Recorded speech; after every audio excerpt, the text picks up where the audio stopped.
Assalamualaikum warahmatullahi wabarakatuh. Perkenalkan, nama saya Vinka Septiana, NIM 034 dari kelas PAUD A semester 6. Nah, di sini saya akan menjelaskan desain interior dan eksterior dari analisis TK Amalul Ummah dari Desa Padurenan Gebog Kudus. Nah, yang pertama kita akan membahas tentang prinsip umum. Yang pertama yaitu arah ruangan. Menurut Mariana 2009, secara umum arah maupun sebuah kelas di TK sedikitnya akan mempengaruhi kondisi dan performance kelas tersebut. Ruangan kelas yang terampil menghadap ke arah datangnya cahaya dan udara akan lebih nyaman dan terasa terang dengan cahaya masuk ke ruangan tersebut, serta udara segar yang membentuk anak dapat bernafas lega dan bebas. Nah, arah ruangan di PAUD Amalul Ummah yaitu menghadap ke arah timur dan menghadap ke arah utara. Ruangannya cukup mendapatkan sinar matahari sehingga cahaya matahari bisa masuk ke ruangan melalui jendela-jendela ruangan. Untuk ruangan di PAUD Amalul Ummah memang sedikit terbatas dan masih tahap proses pembangunan gedung lagi. Jadi, untuk saat ini ruangan di PAUD Amalul Ummah untuk kegiatan sentranya dipisahkan dengan skat atau tembok permanen, walaupun ada juga yang sudah berupa kelas sentra sempurna. Nah, selanjutnya ini adalah foto dari kelas PAUD Amalul Ummah.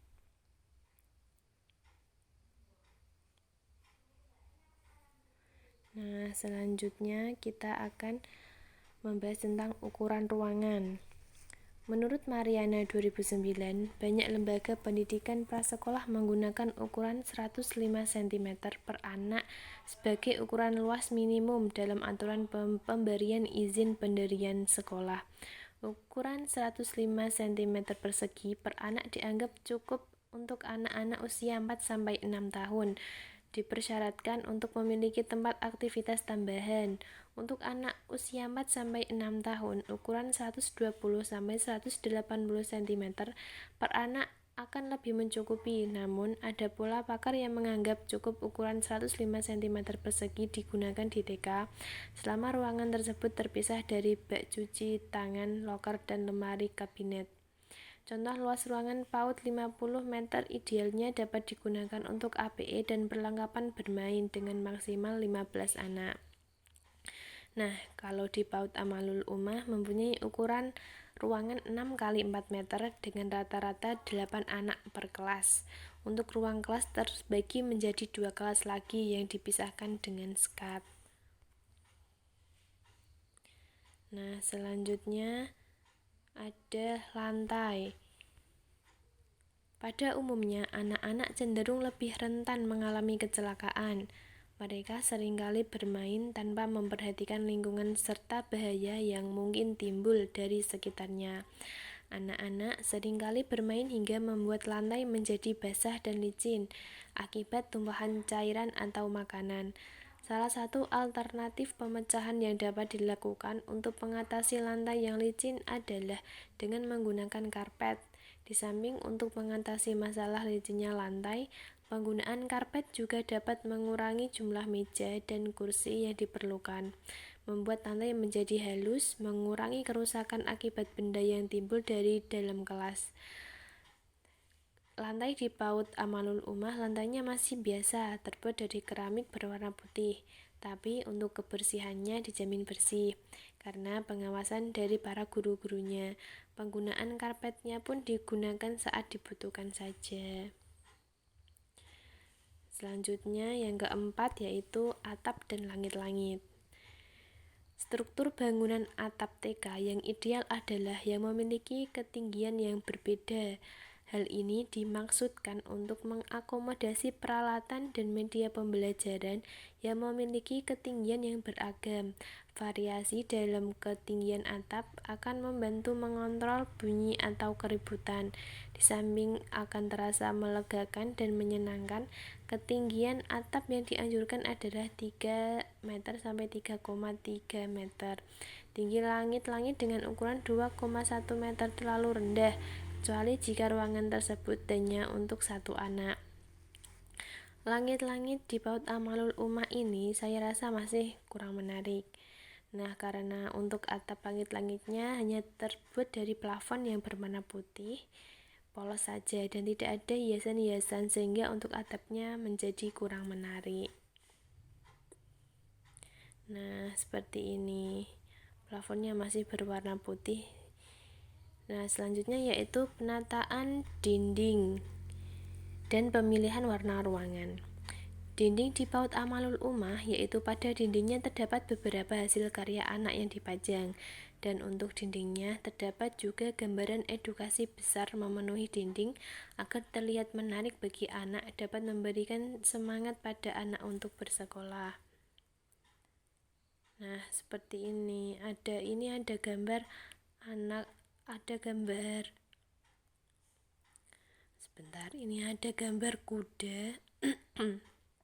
Terus yang di sampingnya itu ada anak-anak di sawah. Nah, seperti itu. Dindingnya berwarna-warni. Nah, yang B yaitu jenis ruangan. Yang pertama yaitu ruangan kelas. Ruang kelas PAUD Amalul Ummah ada 1 ruang aula dan 5 ruang kelas, dibagi menjadi sekat-sekat lagi dengan menggunakan finishing dinding berupa cat warna hijau muda. Hasil karya para murid dipajang di sepanjang dinding yang berfungsi sebagai aksesoris ruang, sedangkan material lantai menggunakan lantai berwarna putih. Pencahayaan pada ruang kelasnya menggunakan pencahayaan alami dan buatan. Pencahayaan alami berupa sinar matahari masuk melalui ventilasi kaca, sedangkan pencahayaan buatan menggunakan penerangan lampu LED. Penghawaan pada kelas PAUD Amalul Ummah menggunakan penghawaan buatan berupa kipas angin, sedangkan rak al dan almari terbuat dari almari atom yang mudah disusun. Adapun fungsi dari rak tersebut sebagai loker dari murid-murid. Di luar kelas terdapat pula rak sepatu terbuat dari material plastik. Hal ini dikarenakan untuk masuk ke ruang kelas sepatu harus dilepas untuk menjaga kebersihan. Yang kedua yaitu perpustakaan.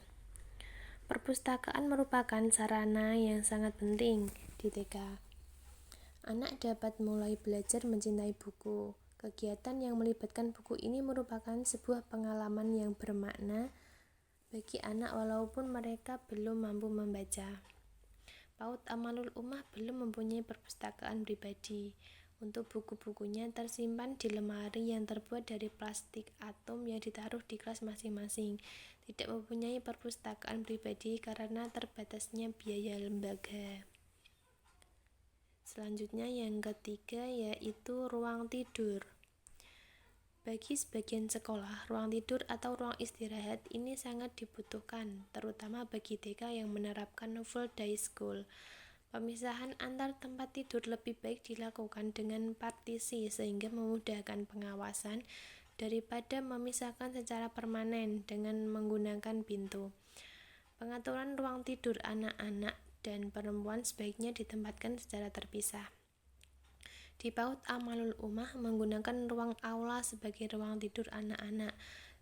Di siang hari, ruangannya difasilitasi dengan kipas angin, televisi, dan untuk pencahayaannya ada pencahayaan alami dan buatan yaitu berupa lampu LED dan cahaya matahari dan ventilasi ruangan.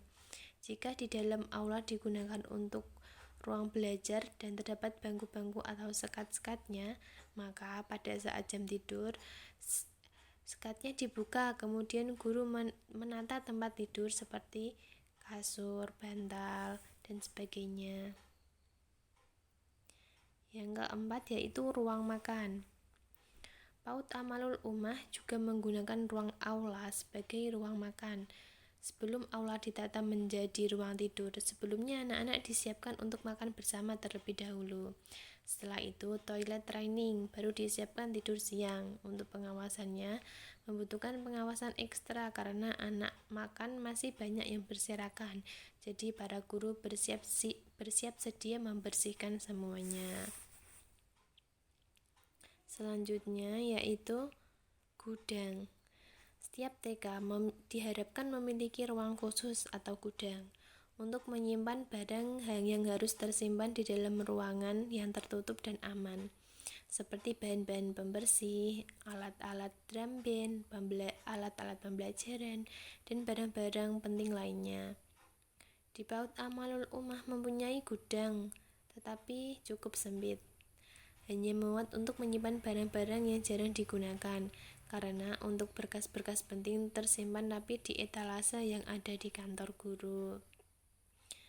Nah, itu tadi adalah analisis dari PAUD Amalul Ummah. Cukup sekian dari saya, kurang lebihnya mohon maaf. Wassalamualaikum warahmatullahi wabarakatuh.